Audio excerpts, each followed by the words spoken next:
Quando eu era criança, minha avó me contou sobre como meu bisavô sustentava os 5 filhos sendo um garoto do leite, trocando garrafas vazias, deixadas para fora das casas, por recipientes cheios de leite fresco, um pouco antes do sol nascer. Com os anos, presenciei a perda dessa e de outras memórias. Vi caminhos conhecidos e habituais virarem labirintos, dando sinais de algo que eu e minha família só entenderíamos mais tarde. Uma forte memória que tenho da minha avó é da sua rotina. Em pelo menos 5 dias da semana, ela tomava seu café da manhã com frutas, aveia e ovos e se preparava para a natação no Esporte Clube Corinthians. O percurso era todo feito a pé, passando sempre pela paróquia de São Judas Tadeu.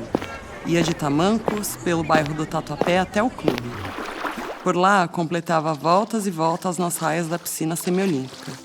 Não me recordo quantos metros dava no total, mas lembro da sensação que eu tinha, desde menina, ao ver a minha avó mergulhar e subir para a superfície para lá do meio da piscina.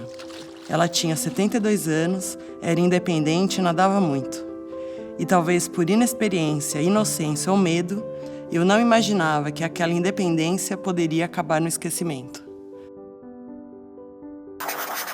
Memórias se formam a partir das conexões entre os neurônios, as células nervosas do cérebro.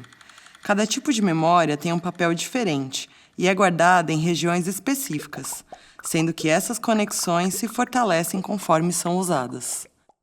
Lembra como é voltar a andar de bicicleta depois de anos, já adulto, após ter aprendido isso lá quando era criança? Essa habilidade vem da memória de procedimento. Já a memória semântica é aquela que nos faz lembrar, por exemplo, das capitais dos países. E aquelas lembranças marcantes, como o nascimento de um filho, ficam registradas na memória episódica.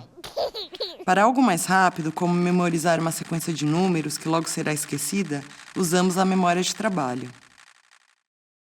O hipocampo é como um curador dessas memórias. Ele transforma memórias de curto prazo em memórias de longo prazo.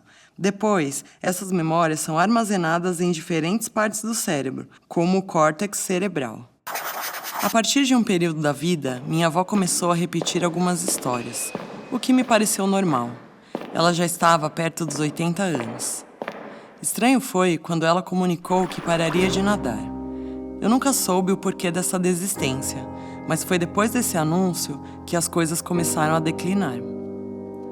Sem a natação, além da atividade física, minha avó perdeu o convívio social. No clube, ela se relacionava com um grupo de amigas e outros nadadores. Fora de lá, não existia uma rede de troca. Seu único contato passou a ser o da família, sendo eu, meus pais e minha irmã, o que era bem pouco e, infelizmente, bem distante. Bom, foi após abandonar o Corinthians que, em poucos meses, minha avó teve um surto no meio da madrugada, sozinha. Os vizinhos chamaram meu pai por conta da gritaria, que, sem ter muito conhecimento sobre o assunto, passou a percorrer hospitais tentando compreender o que acontecia com sua mãe. As doenças neurodegenerativas, existem vários tipos de doenças. Quando a gente fala de neurodegeneração, é quando as células do nosso cérebro, os nossos neurônios, eles vão perdendo a função e eventualmente morrendo. Todas as doenças neurodegenerativas, elas vão ser progressivas e elas vão levar à perda de função das células nervosas e essas células vão com o tempo morrendo. Existem outros tipos de doenças neurodegenerativas que não são as demências, como por exemplo a ELA, que é a esclerose lateral amiotrófica. Mas quando a gente fala de doenças neurodegenerativas, normalmente elas acontecem depois que a pessoa chega na idade adulta ou na idade em que ela é considerada idosa. No Brasil, a gente considera acima de 60 anos. Imagine começar a esquecer pequenas coisas do dia a dia, como onde deixou as chaves ou o nome de uma pessoa conhecida. Aos poucos, essas falhas de memória ficam mais frequentes e tarefas que antes eram simples começam a se tornar desafios. Esse é o impacto da doença de Alzheimer, que atinge o cérebro de forma progressiva, afetando a memória, o raciocínio e o comportamento. Ela é a forma mais comum de demência e ocorre quando há acúmulo de proteínas mal formadas, como beta-amiloide, e emaranhados de proteína tau no cérebro, o que leva à morte de neurônios e à perda de conexões entre eles. O Alzheimer se manifesta com mais frequência em pessoas com 65 anos ou mais, sendo mais comum conforme a idade avança.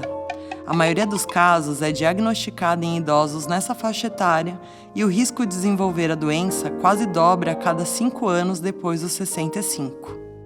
No entanto, existe uma forma rara chamada Alzheimer de início precoce, associada a fatores genéticos, que pode se manifestar em pessoas entre 40 e 50 anos. No Brasil, estima-se que mais de 1 milhão de pessoas vivam com a doença, representando aproximadamente 7,6% da população com mais de 65 anos. No mundo, cerca de 55 milhões de pessoas vivem com alguma forma de demência, sendo o Alzheimer responsável por 60 a 70% desses casos, o que significa aproximadamente de 33 a 38 milhões de pessoas. Com o envelhecimento global da população, a expectativa é de que esse número possa triplicar até 2050. O Alzheimer progride lentamente e envolve 3 fases principais. Na fase inicial ou leve, o sintoma mais comum é a perda de memória recente, podendo haver desorientação, dificuldade para encontrar palavras durante uma conversa e problemas para realizar tarefas que antes eram simples.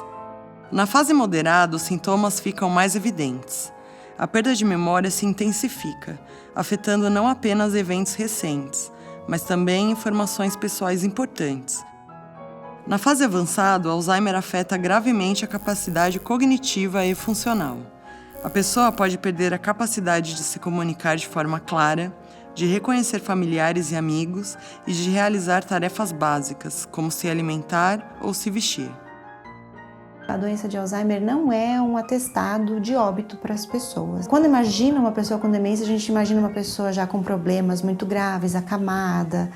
Mas, na verdade, existe uma longa fase de Alzheimer leve e moderado que a pessoa pode e deve ter ao máximo as suas atividades preservadas. Então, evitar de quando a pessoa está com algum tipo de demência, afastar ela totalmente das atividades, né? Ela precisa continuar a fazer o que ela fazia, claro que se tiver necessidade com um acompanhamento, então, por exemplo, cozinhar, né? Cozinhar, ela não pode talvez cozinhar sozinha, mas ela pode cozinhar com alguém supervisionando. Fazer as atividades mais normais possíveis que ela estava acostumada a fazer antes. O diagnóstico é feito por meio de uma avaliação abrangente, que envolve uma combinação de testes clínicos, cognitivos e de imagem.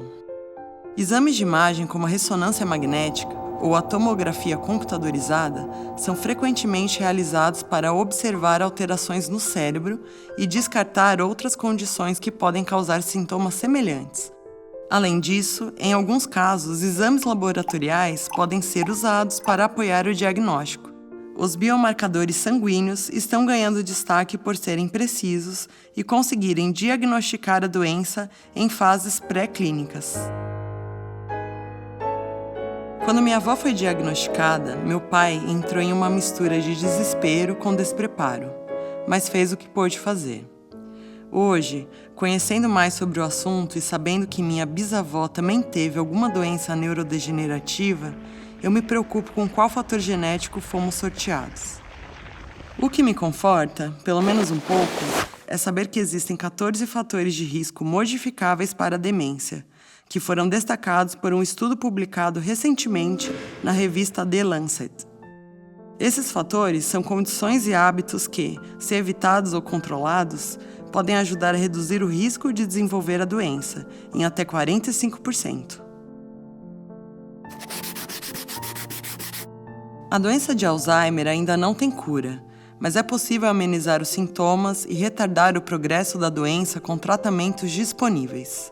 Já existem medicamentos que podem ajudar a melhorar temporariamente a função cognitiva e controlar sintomas como a perda de memória, confusão e alterações de comportamento. No entanto, esses tratamentos não interrompem a progressão da doença.